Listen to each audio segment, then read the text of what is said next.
first of all, I wanted to thank the organizers for putting together this great workshop. I'm moreover in Granada, which is a extremely beautiful city, so it's a pleasure to be here. So today I wanted to talk to you about one of my lines of work, whose main goal is to develop a fully relativistic framework for quantum optics using particle detectors.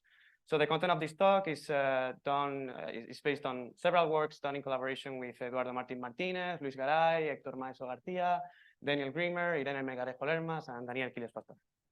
So first of all, quantum optics, why should we care? Well, quantum optics studies light and its interaction with matter, and since electromagnetism dominates most of the phenomena that we see in everyday life, it's definitely relevant. Typical approximations that we see in quantum optics include single mode and rotating wave approximations. And also typical experiments done in quantum optics involve measurements which are usually modeled using projective measurements. Now, single mode and rotative wave approximations can lead to fastener-like signaling, has been shown to. Surprise, projective measuring have also been shown to lead to fastener-like signaling in some regimes. So we see that this approximation and this model of measurement is not compatible with relativity. This is okay because quantum optics usually uses these models and uses these approximations in setups in which relativity, let alone gravity, is not relevant, can be neglected. But that's precisely my motivation here. I want to develop a framework that allows me to understand these phenomena also in a setup in which relativity and maybe even the curvature of spacetime has non-negligible effects. So first of all, in order to do that, I'm going to use particle detectors. We have already heard about this, but I'm going to go very quick. So as we saw in the previous talk, these are localized, non-relativistic quantum systems which couple to quantum fields. There are a plethora of them. We can model as particle detectors, atoms, photodetectors, detectors in LHC, or even human retinas, although those ones would be very complex. And the simplest one that we can imagine is the, well, real scalar Unruh-DeWitt model, in which we have a linear coupling between the field phi and the monopole moment mu of the detector, which can basically be any kind of any operator of the detector which doesn't commute with its free Hamiltonian. Now, going back to quantum optics, the two issues that we had. First, let's deal with the approximations. So a single mode approximation consists of neglecting all the modes of the field except for one. And the rotating wave approximation consists of approximating the coupling between the field and the monopole moment of the detector to just considering the rotating wave, rotating terms, and neglecting the counter-rotating ones. So how can we alleviate the complications that these two approximations make appear? Well, the solution is simple: don't use them.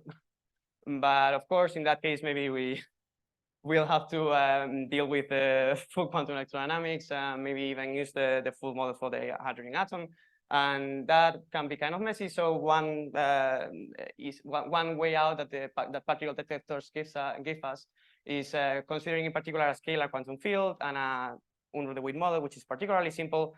And in particular, this has been shown to be a good model for light-matter interaction whenever there is no exchange of angular momentum, and also for other interactions, as Rick mentioned, like nucleus neutrinos. So there's this, which is an easy solution, I guess. But then let's deal with the part of the measurement, which is more convoluted. So we have shown that we can use particle detectors to formulate a fully relativistic, consistent measurement framework for QFT. And in order to do that, first we have to fix a measurement scheme. In this measurement scheme, first we consider that the detector and the field are initially uncorrelated. Then we let them interact and evolve jointly, and then we switch off the interaction. And here comes the trick. Not the tricky part. The trick is that instead of now doing performing the measurement on the field, which was problematic as we saw, we can perform the measurement on the detector. And this is a non-relativistic quantum system, so we know that we can perform projective measurements on them, and everything is going to work fine. So it turns out that with this measurement protocol, we have definite values at the end of the process, which is something desirable for a measurement theory. It is consistent with relativity, and since we want this to be used for QFT, this is fundamental because the interaction is shown to be coherent and causal, and we also show that measurement on the detector does not introduce any additional causality violations. And finally, apart from reproducing experiments, as we saw before, the last ingredient that we need for a measurement framework to be complete is an update rule. And in this case, it's kind of tricky because if we want the update rule to be consistent with relativity, then we need the update to be we have to give up the idea of performing the update on the global state, and instead we have to update the state only in those regions of space-time where the information is available. This leads to an update rule that is kind of like that can be described as observer dependent, and this can look kind of sketchy, but we show that this is actually equivalent to performing an update in terms of the endpoint functions, and we know that the endpoint functions characterize the state of the quantum field, so everything's fine. And in particular, we can use this measurement framework to show how measurements affect a very relevant RQI protocol that Eduardo talked about, such as entanglement harvesting. So, well, in this paper, we considered several scenarios, but just for demonstration, let's consider one particular one in which we have three experimenters, Alba, Blanca, and Clara, because we're in Spain, I guess. And then Alba and Blanca are performing a harvesting protocol, and then Clara is performing a measurement.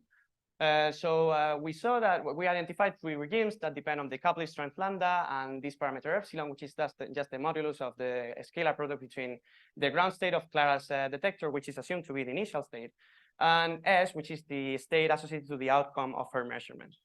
Now, if we describe epsilon in perturbation theory as being of order lambda to delta, then when delta is smaller than 1/2, then we have that epsilon is generally like much bigger than lambda, and we can say that S and GC are non-orthogonal.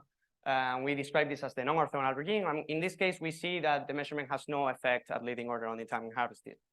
Now, in the case in which lambda delta is greater than 3/2, then we have that epsilon is generally quite small, much smaller than lambda. And then we see that S and GC are pretty much orthogonal. And this is what we call the orthogonal regime. We see that for these cases, when the time interval between the harvesting protocol and the measurement is small enough, the measurement has a completely destructive effect on the entanglement.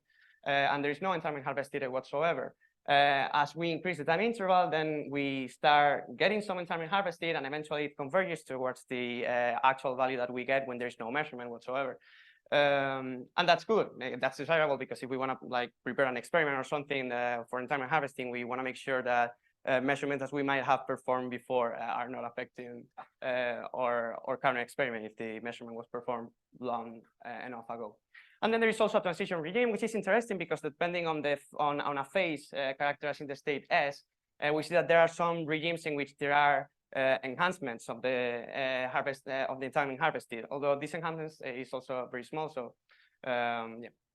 But there's that. In any case, this altogether shows that we can poke the quantum field using particle detectors in a way that is consistent with relativity, but doesn't really tell us how to study particular features of the quantum field. So if we want to measure a particular observable, or if we want to study some feature related to its topology or geometry or whatever of this space-time in which it lives, and this measurement framework doesn't really tell us what to do. So in order to do that, first we can realize that detectors, because they are very simple systems, they only have a few degrees of freedom, and because of that, we can perform tomography in them. So it turns out that there is a very simple measurement protocol that allows us to extract essentially all the information that the detector has, and in particular, all the information that the detector has gathered from the field. And this measurement protocol is essentially just a tomography of the detector performed at several times during its evolution with the field. Now, this is a simple measurement protocol, but importantly, it is untargeted in the sense that it doesn't depend on the feature that we want to measure. Taking into account that I didn't say anything of what was the feature of interest. Doesn't matter if we want to measure topological parameter, doesn't matter if I want to measure the temperature, I'm always going to use the same measurement protocol. Now, this simplicity comes at a cost, because then the data analysis that I'm going to have to perform in order to get the feature of interest is going to be in general very complicated. But that's where machine learning techniques can help us, because neural networks are specifically designed to deal with complex high-dimensional functions. So in this case, what a neural network is doing is, for us, is helping us shifting the burden from experimental design. Now, there is not experimental design, so my goal is to end with the experimental physicist jobs. And then, because we are always performing the same measurement protocol, and then the data analysis is performed by the neural network, which is the heavy work. So, so this is the extra ingredient that we were missing, is the neural network. And with this, we are potentially can measure any feature of the field, or at least a very wide family of features of the field that we might be interested in. We still might have a doubt that is related to the fact that detectors are local. So what if we are interested in global features of the QFT? Well, luckily, in this case, quantum fields, when they are in equilibrium with their backgrounds, they store global information locally. But it's true that they do it in a scrambled way. So we have examples of this that have been studied, like topology, boundary conditions, the expansion of the universe. This just means that there is not a local observable that I can measure and it tells me things about the topology of spacetime, but definitely the measurements that I perform locally are going to depend on these things. Now, the lucky part is that we showed that the neural network can actually be trained to unscramble this information. And we showed this in particular for the boundary conditions. For instance, we trained an NN to determine the boundary conditions of a cavity and to do it before the light crossing time of the cavity, which means that the neural network was actually unscrambling the information from the local measurements and not receiving some signal from the edges. We also trained it to figure out the temperature of a quantum field before the thermalization time of the detector, which again means that the neural network was unscrambling the local information and not actually waiting for the detector to thermalize and then measuring the temperature of the detector. And we also trained it to differentiate, to distinguish between a coherent and a Fock state. So it seems like with this extra ingredient, we are done. We have shown that we can use particle detectors to pretty much measure anything, any feature that we're interested in of a quantum field. So now going back to quantum optics, I want to show you a simple model for coherent and incoherent emission, because quantum optic experiments usually use one or several light sources, for example, lasers. And the thing is that the states that these sources produce can be difficult to model, especially in your spacetimes where the conserved particle can be ambiguous. So one thing that we can do is to just conceive some simple model that bypasses this difficulty, but at the same time preserves the main features that we might be interested, the features that we might be interested in, like in the phenomenology of these experiments. So what we need is to use Unruh-DeWitt detectors to model light emitters, and then we encoded the coherent or incoherent nature of the emission, which is the feature in this case that we're interested in their initial states. So we consider two models, an incoherent model in which the initial state of the detector is just that both detectors are excited. We could have considered just a mixed state in which one is excited and the other is not excited, or the other way around, but the results are exactly the same, just off by a factor of 2. And then a coherent model in which we consider the two detectors to be initially in a bell pair. So to test whether these models are actually retaining the features of coherence or incoherent emission, we considered an interference experiment in which we place both detectors at a particular distance with these initial states. We let it interact with the Minkowski vacuum, and then we measure the energy density, the average energy density, and the average squared field amplitude at a screen that was at a particular distance. So, so for instance, we considered point-like detectors that were placed at a distance of 4 times the width of their switching function, and we measured the average energy density at a distance of 20 times the width of their switching functions. And we considered 2 regimes, a long-time regime and a short-time regime. So we see that here we definitely have an incoherent behavior in the sense that the final pattern is the sum of the contributions of each one of the detectors individually. And then what we can also do is to compare the results with a classical model. Here in this case, what we do is to consider to compare it with the square amplitude of the field, and to produce the classical model. What we did was to consider 2 slits, and and the emission of those slits were, well, in this case incoherent, and in the next slide you will see that the coherent case. And these slits have a frequency spectrum that is determined by the Fourier transform of the switching function displaced by the energy gap of the detector, and the amplitude of the emission is also modulated by the switching function itself.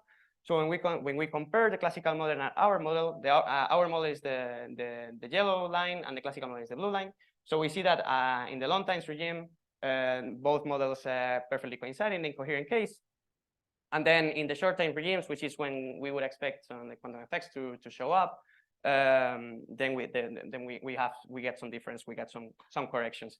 And indeed, this is also the regime in which we would expect some of the approximations of quantum optics to break down. So hopefully when we do that comparison, we will also get relativistic corrections for that case.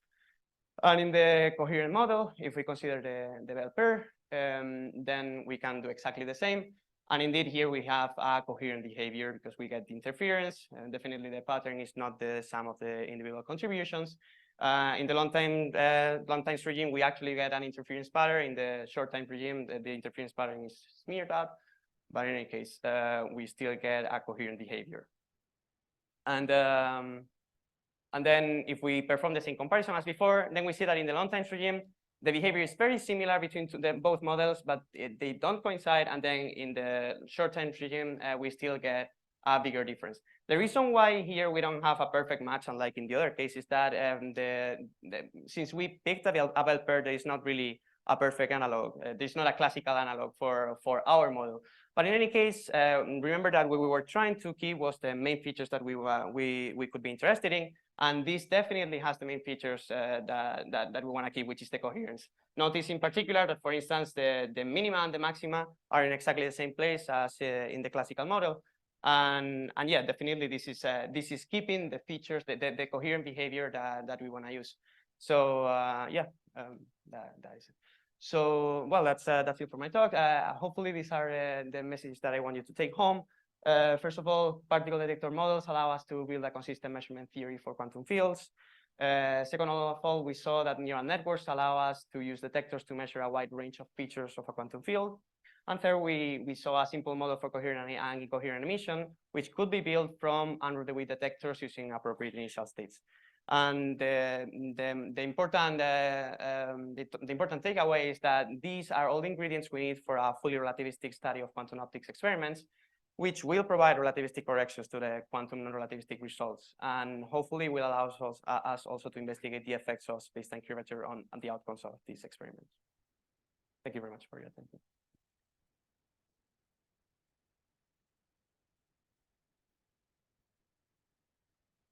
We've got time for a few questions.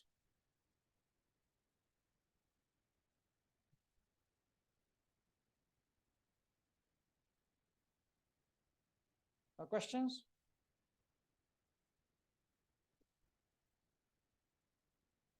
So, since I didn't see any more questions, there was, could you talk a little bit more in the part of modeling measurements with Unruh-DeWitt detectors, right? You just didn't talk too much about it. Yeah. You did mention that the update is observer dependent in a way. Mm-hmm. So maybe if you want, you could talk a little bit about locality versus non-locality of the measurements, right? There was a discussion before about whether, in mind, you have an entangled state at the end, right? Between state something in the field or detectors even that get entangled, and you need to measure them.